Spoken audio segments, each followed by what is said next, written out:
How many terms of the AP this one must be taken so that their sum is 693, explain the double answer.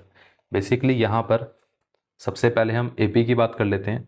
तो उसने कहा है कि हमारे पास एक एपी है जिसके अंदर टर्म्स हैं 63, 60, 57, 54 एंड सो ऑन। अब उसने कहा है कि कितनी इसकी टर्म्स होंगी एपी की सो दैट कि उनका जो सम है वो कितना आना चाहिए, 636। इतना क्लियर है। अब 636 नहीं, 693, 693। और उसने साथ में कहा है कि एक्सप्लेन द डबल आंसर। पहले हम आंसर निकालते हैं फिर देखेंगे एक्सप्लेन डबल आंसर आ रहा है कि नहीं आ रहा है। अब इस एपी में अगर हम ध्यान से देखें तो ए कितना आता है, ए आ जाएगा 63। साथ में अगर हम कॉमन डिफरेंस की बात करें तो वो कितना आता है, वो आ जाएगा -3। अब देखिए एस एन की वैल्यू क्या रहती है, वो आ जाता है n/2 into 2 times of a plus n-1 into d is equal to कितना रहेगा, ये आ जाएगा 693। अब यहाँ से ही आ जाएगा n/2 क्योंकि n की वैल्यू तो हमें पता नहीं है। अब 2 टाइम्स ऑफ ए मतलब 2 टाइम्स ऑफ 63 और ये कितना आ गया -3 times of n-1 is equal to कितना आ गया 693। अब 2 से इसको मल्टीप्लाई कर देते हैं। तो जैसे ही मल्टीप्लाई करेंगे तो क्या आएगा, अब एक सेकेंड पहले इसको सॉल्व कर लेते हैं। तो यहाँ पर ये कितना आ जाएगा 2 इंटू 63, तो ये कितना आ गया, ये आ जाएगा 126 minus 3n plus 3 is equal to कितना रहेगा, 2 से अगर हम इसको मल्टीप्लाई करेंगे तो कितना आ जाएगा 6, 18 और यहाँ पर ये कितना आ गया 13। इतना क्लियर है। अब देखिए यहाँ पर हमारे पास ये -3n² प्लस ये आ गया 129n इज इक्वल टू 1386। ये पार्ट क्लियर है। अगर ये इस तरफ चला जाएगा तो हमारे पास इक्वेशन क्या बनकर आती है, ये आ जाता है 3n² और साथ में हमारे पास क्या बनकर आया 3n² minus 129n and this one is 1386। इतना क्लियर है। अब अगर हम इसको ध्यान से देखें तो क्या पूरी इक्वेशन 3 से डिवाइड हो सकती है, ज़रा डिवाइड करके देखते हैं।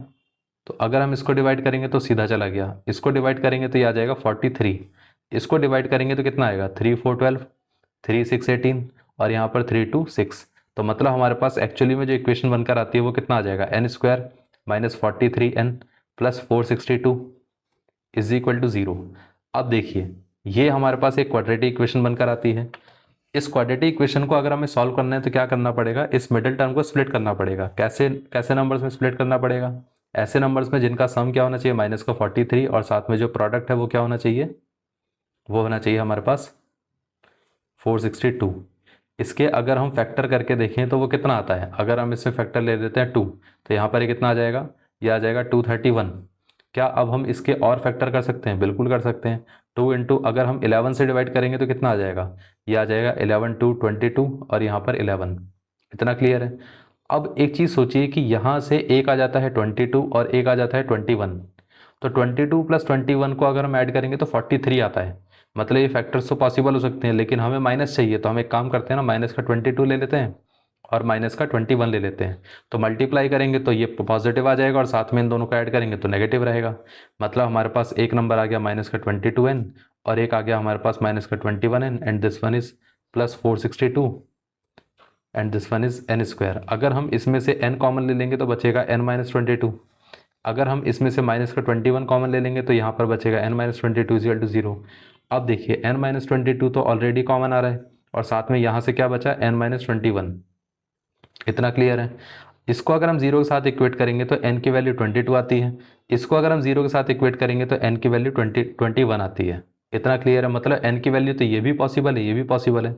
जैसा क्वेश्चन में बोला था कि डबल आंसर आएगा, अब वो डबल आंसर क्यों आ रहा है उसको भी हमें एक्सप्लेन करना है। अब देखिए सबसे पहले हम ये बोल देते हैं कि यहाँ पर सम ऑफ 21 टर्म्स वो भी 693 आएगा और साथ में सम ऑफ 22 टर्म्स वो भी 693 आएगा। अब ये देख के पता चल रहा है कि क्यों ऐसा आएगा, लेकिन फिर भी मैं आपको एक चीज़ बताता हूँ। अगर हम ध्यान से देखें, अगर मैं 21 टर्म्स को ऐड कर रहा हूँ, मतलब A1 A2 A3 ऐसे करते करते मैंने क्या करा 21 टर्म्स को ऐड किया। सबको ऐड करने के बाद मुझे पता चला आंसर आता है 693। फिर वो कहता है कि भाई 22 को भी ऐड करोगे तो यहाँ पर आंसर 693 आता है।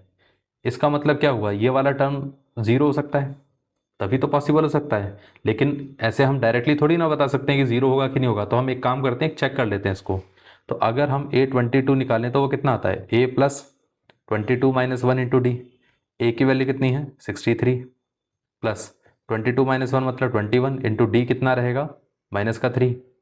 तो ये आ गया 63 माइनस 63 इज इक्वल टू कितना आ गया 0। ये पार्ट क्लियर है।